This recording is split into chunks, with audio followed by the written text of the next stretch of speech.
இறையேசுவில் பிரியமான சகோதர சகோதரிகளே, நமது ஆண்டவர் இயேசு கிறிஸ்துவனுடைய திருப்பெயரால் உங்களுக்கும் உங்கள் குடும்பத்தில் இருக்கிற அனைவருக்கும் அன்பும் சமாதானமும் மகிழ்ச்சியும் உண்டவதாக.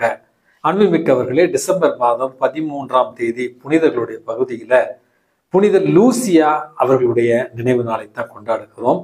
அன்புமிக்கவர்களே, திருச்சபையினுடைய வரலாற்றில் 4வது நூற்றாண்டில் வாழ்ந்த ஒரு மறைசாட்சி இவர். புனித லூசியாவினுடைய தாய் நோய்வாய்ப்பட்டிருந்த ஒரு காலத்துல மிக சிறுமியாக இருந்த லூசியா அப்பொழுது பிரபலமாக இருந்த புனித ஆகத்தாவிடம் இவருடைய தாய் குணமடையும்படியாக ஜெபிக்கிறார். அன்பின்மிக்கவர்களே, பல நாட்களுடைய ஜெபத்தின் ஒரு பலனாக புனித ஆகத்தா புனித லூசியாவினுடைய கனவுல தோன்றி, உன்னுடைய விசுவாசமும் உன்னுடைய நம்பிக்கையுமே போதும் உன்னுடைய தாய் குணமடைய, என்னிடத்துல எதற்காக நீ ஜெபிக்கிறாய் என்று சொல்லி இந்த குழந்தையை ஆசீர்வதிக்கிறார். அடுத்த கணமே புனித லூசியாவுடைய தாய் குணம் பெற்றதாகவும் அதனுடைய ஒரு நன்றி கடனாக புனித லூசியா தன்னுடைய வாழ்வை இயேசுவுக்காக முழுவதும் அர்ப்பணிக்க விரும்பி தன்னுடைய வாழ்வை முழுவதும் இயேசுவுக்கு அர்ப்பணித்து வாழ்ந்தாராம். அன்புமிக்கவர்களே, பேரழகு நிறைந்தவளாய் இருந்த லூசியாவை திருமணம் செய்ய விரும்பிய ஒரு இளைஞன் அதற்கு லூசியா மறுப்பு தெரிவிக்கவே அப்பொழுது இருந்த அரசன் தியோக்லசியன் அவனிடத்துல சென்று இவளை ஒரு கிறிஸ்தவள் என்று ஒரு குற்றத்தை வைக்க தியோக்லசியன் இவரை இயேசுவை மறுதலிக்க கிறிஸ்தவத்தை விட்டுவிட வற்புறுத்துகிறான். பல்வேறு துன்பங்கள், பல்வேறு கொடுமைகள், பல்வேறு சித்திரவதைகள் அனுபவித்த பின்னும் புனித லூசியா இயேசுவை மறுதலிக்கவில்லை. விபச்சார விடுதியில புனித லூசியாவை தள்ளி விடுகிறார்கள். உயிரோடு தீ வைத்து கொளுத்த முயற்சி செய்கிறார்கள். கொதிக்கிற எண்ணெயை இவர் மீது ஊற்றுகிறார்கள். கழுத்துல ஈட்டியால் குத்துகிறார்கள். கடைசியில மறைசாட்சியாக இவரை கழுத்தை வெட்டியும் கூட கொலை செய்தார்கள். கடைசி வரையில கிறிஸ்துவை மறுதலிக்காமல் கிறிஸ்துவுக்காக வாழ்ந்த ஒரு புனிதையாகத்தான் புனித லூசியாவை நம்ம பார்க்கிறோம். அன்புமிக்கவர்களே, பார்வையற்றவர்களுடைய ஒரு பாதுகாவலியாகவும் கண்களில் குறைபாடு உள்ளவர்களுடைய ஒரு பாதுகாவலியாகவும் சிறுமிகளுடைய பாதுகாவலியாகவும் இந்த புனித லூசியா அறியப்படுகிறார். அப்பொழுது இவர் வாழ்ந்த அந்த ஒரு காலகட்டத்துல கல்லறை ஆலயங்கள் இருந்தன. அந்த கல்லறை ஆலயங்களில அங்கிருப்பவர்களுக்கு உதவி செய்தாராம் புனித லூசியா. 2 கரங்களிலும் அவர்களுக்கான நிவாரணப் பொருட்களை எடுத்து சென்ற லூசியா தன்னுடைய பாதைக்காக தன்னுடைய தலை மீது ஒரு கிரீடத்தை செய்து அதுல மெழுகுதிரிகளை வைத்து சுரங்க ஆலயங்களில நடந்து செல்லுவாராம். லூசியா அப்படி என்றால் ஒளி என்ற அர்த்தம். இன்றைக்கும் ஐரோப்பிய நாடுகளில இந்த டிசம்பர் மாதம் 13ஆம் தேதி குழந்தைகளுக்கு வெள்ளை நிற உடை அணிவித்து அவர்களுக்கு ஒரு சிகப்பு நிற கச்சையை கட்டி அந்த குழந்தைகளுடைய தலையில கிரீடங்கள் வைத்து ஒளியேற்றி இன்றைக்கு மகிழ்வார்கள். கிறிஸ்துமஸ் பரிசு பொருட்களை ஒருவரோடு பகிர்ந்து மகிழ்வார்கள். ஆகவே நம்முடைய குடும்பங்களில் இருக்கிற சிறு பெண் குழந்தைகளுக்கு லூசியாவை அறிமுகப்படுத்தி அவர்களும் புனித லூசியாவை போல ஒழுக்கத்திலும் விசுவாசத்திலும் நம்பிக்கையிலும் வளர வேண்டிய ஒரு வரத்திற்காக இன்றைக்கு நம்ம மன்றாடி ஜெபிப்போம். அன்புமிக்கவர்களே, இன்றைக்கு நமக்கு கொடுக்கப்பட்டிருக்கிற நற்செய்தி வாசகத்துல நமது ஆண்டவர் இயேசு கிறிஸ்து யூதர்களை பார்த்து இப்படி சொல்லுகிறார்.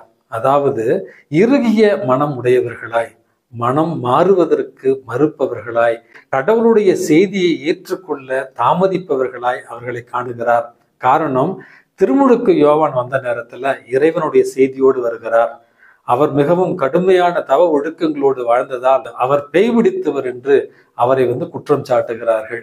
இயேசு அன்போடும் கனிவோடும் பாசத்தோடும் ஏழை எளியவர்கள் மற்றும் சமுதாயத்துல விளிம்பு நிலையில் இருந்த மக்களோடு பேசி பழகி வந்த ஒரு காரணத்தினால் இவன் போஜன பிரியன், விபச்சாரிகளோடும் வரி தண்டுபவர்களோடும் உறவாடுகிறான் அப்படி என்று இயேசு கொண்டு வந்த அந்த அன்பு செய்தியையும் அவர்கள் வெறுக்கிறார்கள். ஆக கடவுளுடைய செய்தி எந்த ரூபத்துல வந்தாலும் அவற்றை எதிர்க்க வேண்டும் என்கிற வணங்கா கழுத்து உடையவர்களாய், இறைவனுடைய செய்தியை கேட்க மறுப்பவர்களாய் இருக்கிறார்கள்.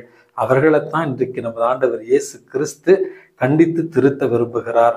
அன்புமிக்கவர்களே, நம்முடைய அன்றாட வாழ்க்கையில கூட பல நேரங்களில் இதைத்தானே நம்ம செய்து கொண்டிருக்கிறோம். புதிதாக ஒரு பங்கிற்கு மாற்றலாகி வர இருந்த ஒரு பங்கு தந்தை வருவதற்காக அந்த பங்கில் இருக்கிற அனைத்து மக்களும் காத்து கொண்டிருந்தார்களாம். ஆனால் அவர்கள் காத்து கொண்டிருக்கிற நேரத்துல ஒரு பிச்சைக்காரன் கோயிலினுடைய வாயிலில் அமர்ந்திருக்க, அந்த பிச்சைக்காரனை அடித்து விரட்டாத குறையாக, எங்கள் பங்கு தந்தை வரப்போகிறார், தயவு செய்து வெளியே போய் நீ வேறு எங்கனாவது உட்கார்ந்து கொள் அப்படி என்று மிரட்டினார்களாம். பங்கு தந்தை வருவார் வருவார் என்று காத்திருந்தவர்களுக்கு அதிர்ச்சி தான் காத்திருக்கிறது. அந்த நேரம் வருகிற நேரத்துல இவர்கள் விரட்டி அடித்த அந்த பிச்சைக்காரர் என்று கருதிய அவர், நான் தான் உங்களுடைய பங்குக்கு வர இருக்கிற பங்கு தந்தை அப்படி என்று தன்னை அவர் அறிமுகப்படுத்தி அவர் பீடத்திற்கு முன்னே சென்று, இந்த பங்கில் இருக்கிற மக்கள் நீங்கள் ஏழைகளுக்கு இதங்குபவர்களாய், ஏழைகளை அன்பு செய்பவர்களாய், இயேசுவினுடைய அன்பு சீடர்களாய் இருப்பீர்கள் என்று எதிர்பார்த்தேன். ஆனால் ஒரு ஏழை என்றும் பாராமல் அடித்து விரட்டுகிற அளவுக்கு உங்களுடைய இதயங்கள் கல்லாகி போயிருக்கிறது அப்படி என்று சொன்னாராம். புனித வெள்ளிக்கிழமை அல்லது பெரிய வெள்ளிக்கிழமை அன்று இயேசுவினுடைய திருச்சிலுவையை நம்ம முத்தமிடுகிறோம், பாசத்தோடு முத்தமிடுகிறோம், நம்பிக்கையோடு முத்தமிடுகிறோம்.